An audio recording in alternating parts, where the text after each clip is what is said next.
This is the line in Saudi Arabia, and unlike the skeptics keep saying, it's not just a flashy render anymore.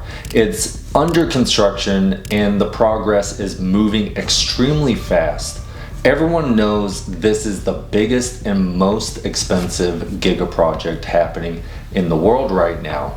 So let's talk about it. Imagine a city that isn't sprawled out like New York or Austin, but in a straight line starting at the Red Sea, traveling through the desert, and passing straight through mountains. 500 meters tall, 170 kilometers long, with room for 9 million people to live and work. The line is the centerpiece of Saudi Arabia's Vision 2030, the country's massive plan to shift away from oil and create an economy built on tourism, technology, and innovation.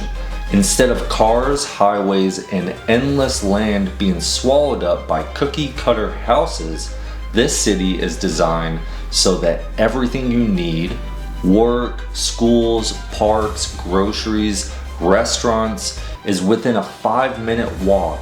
And if you need to go to one end of the line to the other end, a high-speed train will take you across the entire line in about 20 minutes. The entire project is going to be powered by renewable energy.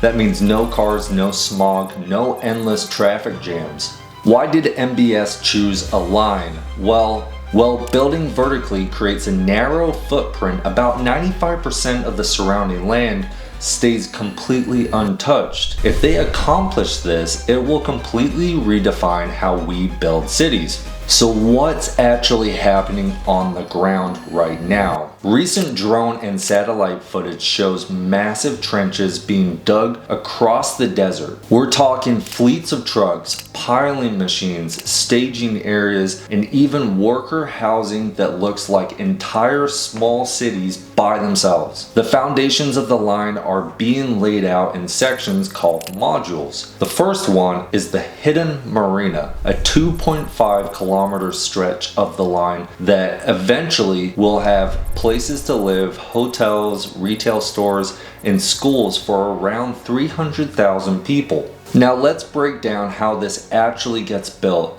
because no one is pouring 170 kilometers of skyscraper all at once. The line is being rolled out in phases, and each phase is being built around what they call the modules. These are like giant building blocks of the city, each one hundreds of meters tall and designed to function as its own neighborhood. Think of them as vertical districts, complete with everything that you will need to live, work, and everything else. The first phase is the most critical. It's centered around the hidden marina, like I said, and stretches about 2.5 kilometers. Excavation started back in 2023, and today we're seeing the world's largest piling operation. Over 16,000 foundation piles are being driven into the earth just for this first section. For context, Dubai's Burj Khalifa needed fewer than 200 piles. That should tell you the scale of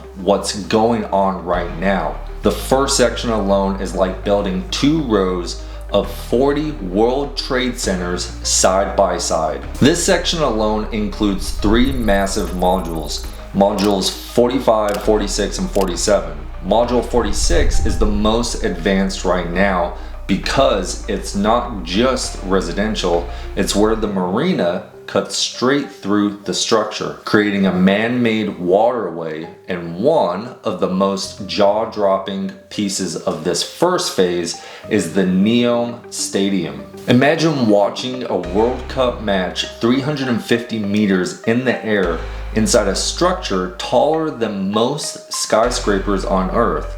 That's the plan. The stadium will seat over 40,000 people and is already scheduled to be one of the venues for the 2034 FIFA World Cup in Saudi Arabia. Think about that. In less than 10 years, the World Cup will be watching football in the sky, inside the line.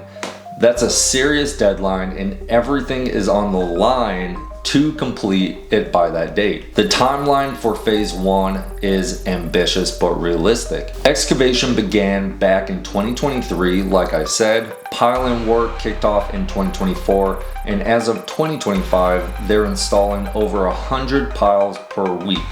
The Marina Basin is already being dug, and the dewatering system, basically giant pumps and channels to keep groundwater out of the trench, is fully operational. By 2027, we'll likely see the concrete superstructure rising. After phase 1, expansion is modular and flexible. Instead of stretching linearly across the full 170 kilometers, they'll build in strategic clusters, sections tied to tourism hubs, transportation corridors, and coastal access points. The official plan is to keep adding modules through the 2030s and 2040s, scaling up population as they go. That way, each phase is supported by the infrastructure that is already in place instead of trying to build everything at once. In other words, the line isn't a single deadline in 2030. It's a rolling build out, a city that comes online in stages, tested and refined as it grows, with each decade bringing new sections of this futuristic city to life. Now, let's talk money, because this project is not cheap. The first phase alone is expected to cost around $320 billion. Some outside reports even put it higher, closer to $370 billion.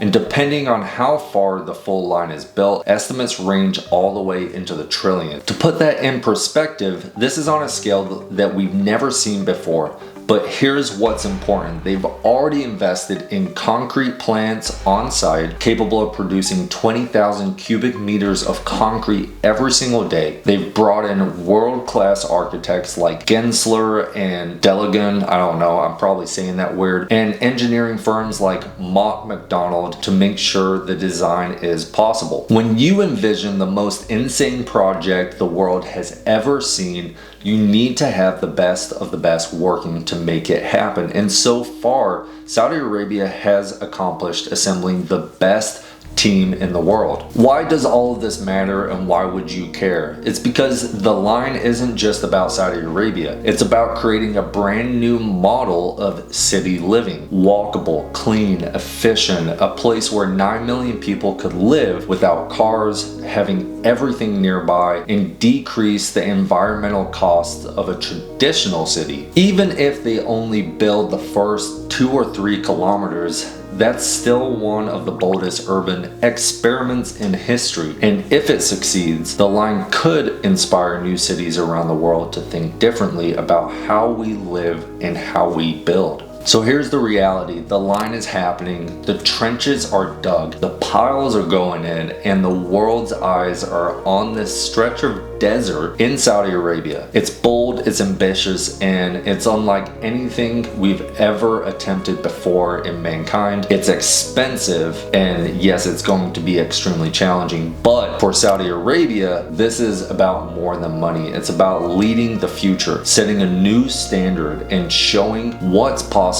when a nation decides to think big. And that's why the line matters. It's not just a project, it's a statement to the world. The future isn't something we wait for, it's something we build. I'm excited to see how the line develops, and as it progresses, make updates. I plan on taking a trip out to NEOM to see the line in the future and to get eyes on the ground and give you guys some of the insights that maybe you won't get from normal news. So if you're interested in more things about Saudi Arabia, I will see you in the next video.